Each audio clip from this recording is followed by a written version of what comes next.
They're the secret hidden bursts of colour that take your bath bombs from to yay! They're embeds.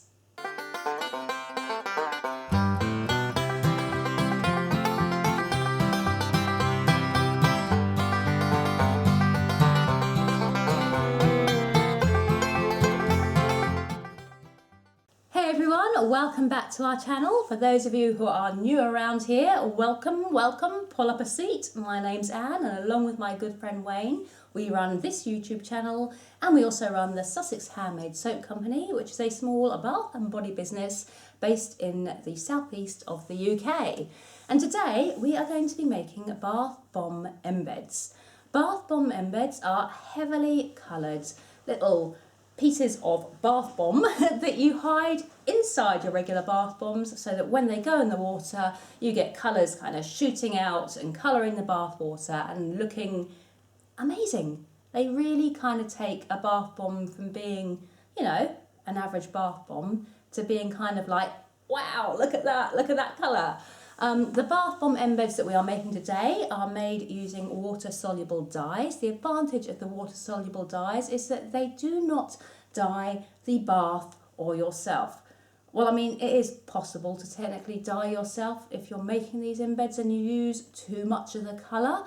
Don't ask me how I know that, but I did look like a Smurf for a few days, just on the hands, not the body. Where was I? Embeds, water-soluble dye. Yeah, if you're making them and you're not wearing gloves, you might end up with kind of funny coloured hands for a day or two.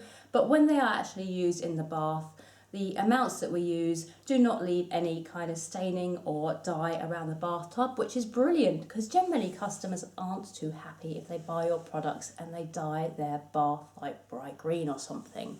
So we are going to be showing you today how we quickly and easily create lots of embeds which we can then use inside of our bath bomb recipes that we make in the future. So making the embeds is a relatively quick and easy process. I personally am not a fan of making embeds. I don't know why, I just find it a little bit boring and a little bit repetitive, but it's quick and easy, so that's the bonus. And all we need for our embeds are 4 simple ingredients. I have got some bicarbonate of soda just here, and I've got 400 grams of bicarbonate of soda. I've also got some citric acid. We have got 200 grams of citric acid in here, and I'm using a ratio of 2:1 bicarb to citric acid. The reason we're using our 2:1 ratio is that is the ratio that we use in our actual bath bomb recipe. Without going into too much detail, Lush have got a patent on bath bombs, which means that if you're using embeds, you have to use the same ratio of bicarb to citric acid in your embeds as you do in your main bath bomb recipe. There's a lot of detail I could go into on that, but I'm not going to, so just make sure you keep your embed citric acid and bicarb ratios the same as you do your regular bath bomb mix. So those are our 2 main ingredients today. We have also got some hot pink super strength water soluble dye. This is from Soposh, and it gives a very bright pink colour. We will be using 4 grams of this dye today. I tend to use a ratio of 1 gram of dye for every 100 grams of bicarb that we're using. So we're going to be using 4 grams for our 400 grams of bicarb. And we have got a little bit of water, just 7 grams of water for our recipe today. So there we have it, 4 nice, quick, easy, simple ingredients for today's recipe. The first thing we're going to do is bring in our scales, and I'm going to weigh 4 grams of the hot pink dye directly into our bicarbonate of soda. I used to actually mix the dye in with the water first, but that didn't work especially well because we used such a small amount of water that it kind of didn't work very well. So we're going straight in, just sprinkling 4 grams of hot pink dye over our bicarb. So that is our 4 grams of hot pink dye. At the moment, it does not look hot pink. It is kind of a charcoaly grey colour. As soon as we add that water in, it is going to change, as demonstrated by me now. So I go in with my water and I'm just using my fingers to mix the dye into the bicarb. And I'm going to mix it in really well, and I'll know when it's mixed in well because it'll turn to that bright pink colour. I love using the water-soluble dyes because some of them really do give you a very different colour once the water has been added. Our apple green is a lovely orange colour when it is dry, and as soon as that water hits it, it magically transforms to a lovely green colour. And you could wear gloves to do this. I personally don't wear gloves because I like to be able to feel the mix, but it does kind of stain the hands a little bit. But that's fine. It washes off easily enough. Apart from the blue sticks around longer. So I'm just going to work this in really well, kind of like the opposite of what you do with pastry. You have to be really delicate when you're making pastry. When you're mixing water into bicarb, do the opposite. Really scrunch it in there, get it all mixed up, good and proper. So just rubbing it in now, and I'm pretty happy with how this is looking now. And the next thing is just going to be to add in the citric acid. So I'm just going in with the citric acid now. And again, it's going to be the same thing, just mixing it in, working it in with my fingers, making sure it's all nicely incorporated. And when I'm actually making my bath bombs, I do have a dehumidifier running.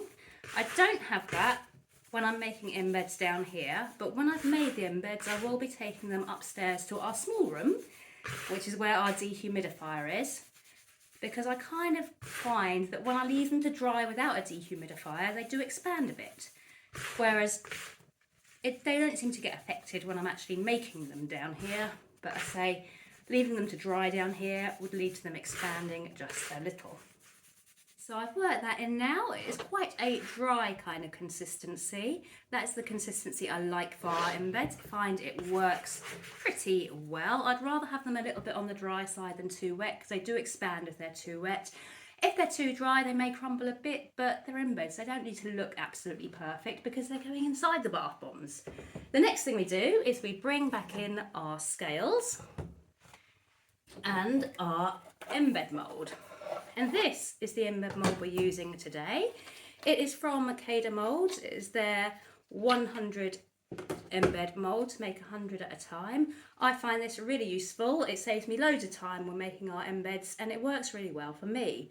I know recently there's been some kind of controversy with moulds and all that, which I haven't really paid a huge amount of attention to, if I'm being honest. But if you don't want to use moulds for whatever reason, there are other companies that do very similar embed moulds to these, so you will not have any trouble finding a similar mould if you don't wish to use Caders.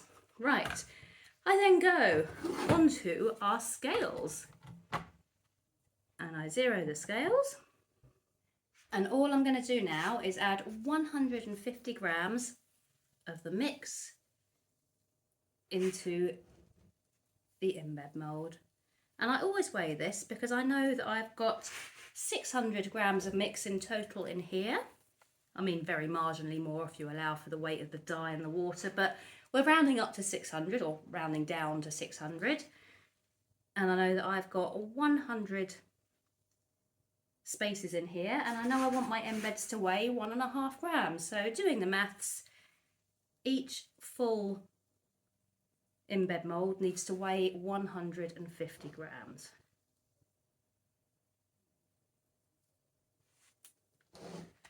And from time to time I just kind of brush over it. Just have a look at what's looking emptier and where the extra mix needs to go. So we'll have a bit down here, a bit over here, down here.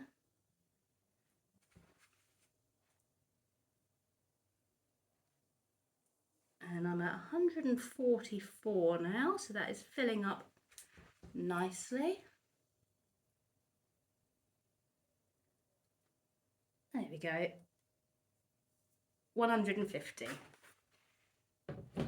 And now I just kind of level the top a little, and I do kind of press down a bit just to make sure that I get all of that mix into the cavities.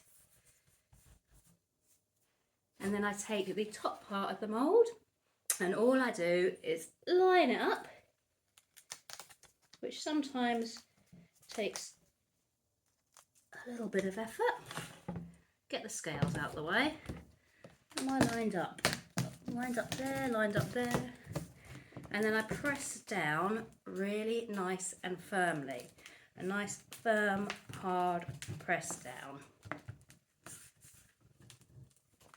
Once it's all pressed down, I turn it over, get my trusty spoon and give it a little bit of a tap. Gonna mute this bit, or at least quieten it down, because this will be loud.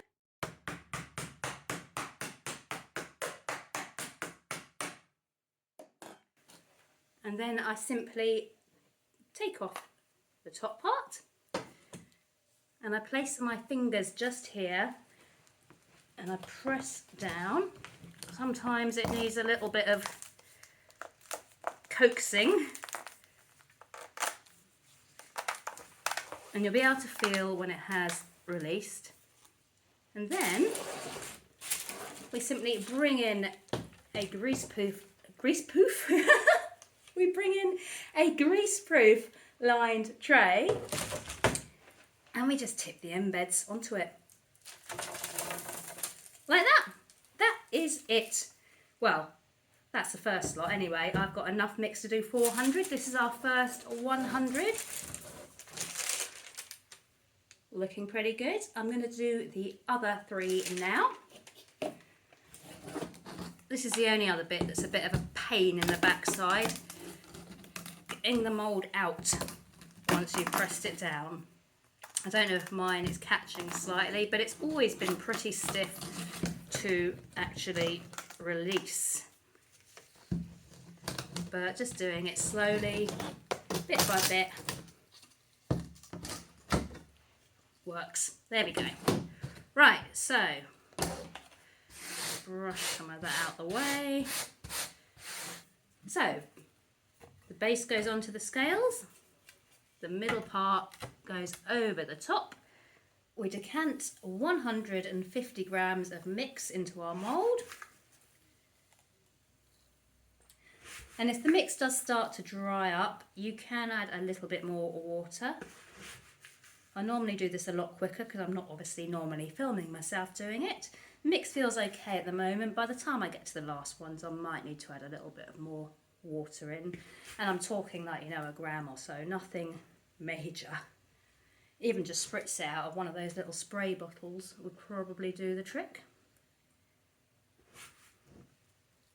Also, when I normally do this, I put all this on a tray so that it's easy to clean up the mess afterwards, but I didn't do that today, so that's going to be fun. So, smooth it over, make sure that mix gets down in where it needs to be. And then I whip out the scales, only because I don't want to be pressing all that force down onto the scales. Line it up, press down firmly, turn it over,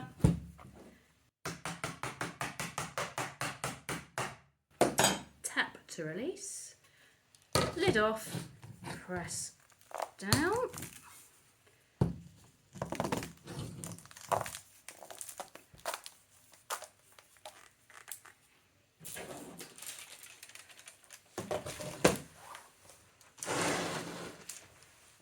and then simply tip them off. And that's what we have. I'm going to do the other 2 off camera now because you've seen that twice. You probably don't want to see it a third time. It'll get a bit boring, a little bit monotonous. So 2's good. So I'll finish off the other 2 quickly and then I'll come back to you. So there we go. Simple, quick, easy, boring, messy. But that is 400 embeds, nice and quickly made. I'm going to take them upstairs now to the room with the dehumidifier. What I'm also going to do is just try and separate them a little bit because they are in a big old mountain at the moment. And I do find that as they dry, if they are clumped together like this, they do stick together. And you can break them apart when they've dried, but it's just a little bit of a pain. So I'm going to separate them a little, not completely, just a little. And that is 400 embeds that will do our bath bombs. I think we might even do a bath bomb video in the next week or two using these embeds so you guys can see what they look like in action. These ones actually give quite a pale colour in the bath. If you did want to do a much brighter colour in the bath that really colours the bath water, you could double the amount of water soluble dye that you use in the mix. I prefer to use less because it does still colour the bath water, it's just a paler colour. And I just like the paleness, but if you want a more vivid, brighter, darker colour, then kind of double the water soluble dye, so use 2 grams per 100 grams of bicarb. But that is about it for today. If you enjoy our videos, please do hit subscribe, leave us a comment, hit the notification bell so you are told when we next upload. And I'm going to run these little embeds upstairs now. Then I'm going to do some more in some other colours. And I'll see you guys next time.